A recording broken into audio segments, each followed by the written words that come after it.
हरियाणा भर में गेहूं की खरीद शुरू हो चुकी है। 1 अप्रैल से खरीद का काम शुरू कर दिया गया था, लेकिन शुरुआती चरण में देखने को मिला है कई मंडियों में खासी दिक्कतें किसानों को पेश आ रही हैं।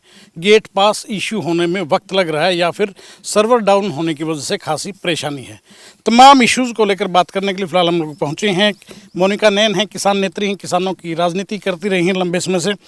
मोनिका जी, कैसे देखते हैं ये स्थिति है, किसानों को खासी परेशानी उठानी पड़ रही है? जो ये नए कानून बनाए जी एक बहुत बड़ी गंभीर समस्या है किसानों के लिए। आप देख रहे हो कि भाई जिस तरह फिलहाल तो इतनी कटाई शुरू भी नहीं हुई है, कुछ ट्रेलियाँ जा रही हैं मंडियों के अंदर, लेकिन फिर भी सर्वे डाउन है, अच्छे से काम नहीं हो रहा है। सर्वे डाउन होने की वजह से पूरा दिन ट्रेलियाँ गेट के ऊपर खड़ी रहे हैं। तो अगर सरकार ने ये सुविधा बनाई है तो सुविधा भी देना। सर्वे डाउन जिस तरह से चल रहा है, आगे कटाई का टाइम आओगा, हफ्ते बाद हर फसल पूरी फसल कटनी तैयार हो जाऊंगी, लेकिन उसके बाद आप देख सको हो कि भाई जब पूरे गाँव के गाँव उठ कर मंडियों के अंदर जाएंगे, तब उस टाइम पर क्या जो ये गुट्ठे लगाने का सिस्टम चालू करा है सरकार ने, ये कामयाब रहेगा? लेकिन सरकार तो कहती है ट्रांसपेरेंसी रहेगी, इससे सिस्टम में पारदर्शिता आएगी, कोई फर्जीवाड़ा नहीं हो पाएगा। क्योंकि पहले भी इस तरह के कई स्कैम देखने को मिले थे, खासतौर से धान घोटाले का जिक्र आता है। तो उन चीज़ों में सुधार करने की बात कही है सरकार ने। ये सुधार नहीं होगा जी। किसान दुखी हो जाओगा इस चीज़ से। जिस तरह से जिन्स कटेगी तो बार बार ट्रेलियर ट्रैक्टर वहाँ पर जाओगे, भीड़ इकट्ठा होगी, सर्वे नहीं चलेगा। और तो भीड़ इकट्ठा होने की वजह से वहाँ पर जो वो काउंटर पर बैठे हैं अंगूठे स्कैन करने के लिए, उन पर दबाव भी बढ़ेगा और आपस में भाईचारा भी खराब होने का काम करेगा। कुछ नए नियम बनाए गए हैं, ट्रैक्टरों के रजिस्ट्रेशन की बात कही गई है। सरकार का कहना है कि इससे पारदर्शिता रहेगी। आप लोगों को प्रॉब्लम क्या है इसमें कि अगर ट्रैक्टर के ऊपर नंबर लिखा होगा या बायोमेट्रिक होगी फार्मर की, तो आप लोगों को दिक्कत क्या है इससे?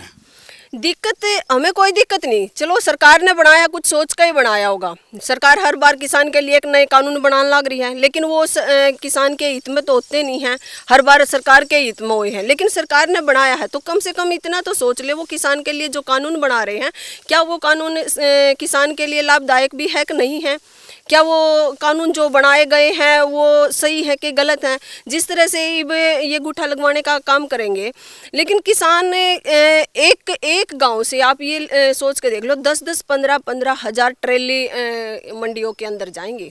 क्या वो 10-15 हज़ार जो ट्रेलियाँ जाएंगी वो एक साथ, जब तो एक साथ अंदर जा रही थी, लेकिन अब अंगूठे स्कैन होकर अंदर जाएंगी। शायद सिस्टम भी नहीं चले, अंगूठे स्कैन नहीं कर पाए, तो वो ट्रेलियों की लाइनें लगेंगी जो वो पूरे माहौल को खराब करने का काम करेंगी। तो इसका हल क्या हो सकता है? इसका ये हल है कि जो सरकार ने ये नियम बनाए हैं, ये गलत नियम है। किसानों के प्रति इन्हें हटा देना चाहिए जी। सरकार तो कहती है कि ट्रांसपेरेंसी के लिए ऐसा किया गया है।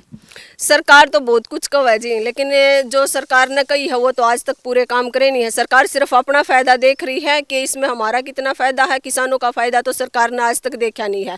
जो सरकार ने किसानों के आज तक के जो नियम कानून बनाए गए हैं, वो आज तक किसान को कोई भी लाभ नहीं मिला है। अगर सरकार ने कोई कानून बनाना है तो जो मंडियों में गेहूँ के टाइम पर गेहूँ हमारे सड़कों के ऊपर पड़े रहे हैं, बारिश होने लाग रही है, गेहूँ बारिश में भीगन लाग रहे हैं, सड़क के ऊपर बहन लाग रहे हैं, तो उनकी व्यवस्था करो।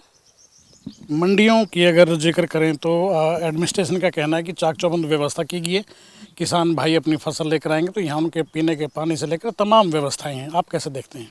पीने का पानी तो जी किसान अपनी खुद ट्रैक्टर में भी धर के लेकर चला जाओगा, लेकिन जो गेहूँ मंडी में लेकर जा रहा है ना किसान, कम से कम सरकार उसको ढकने का तो काम करे।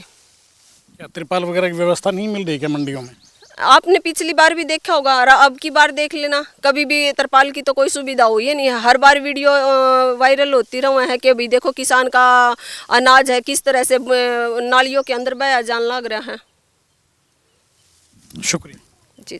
तो ये मोनिका नैन थी। तमाम समस्याएं किसानों की इन्होंने विस्तार से बताई हैं, और साथ ही जो नई व्यवस्था की गई है, जो नए नियम बनाए गए हैं, उनको भी कहीं न कहीं उनको लेकर भी सरकार को कटघरे में खड़ा ये लोग कर रहे हैं। वीडियो जर्नलिस्ट कमलजीत के साथ देवेंद्र दांगी, रोहतक।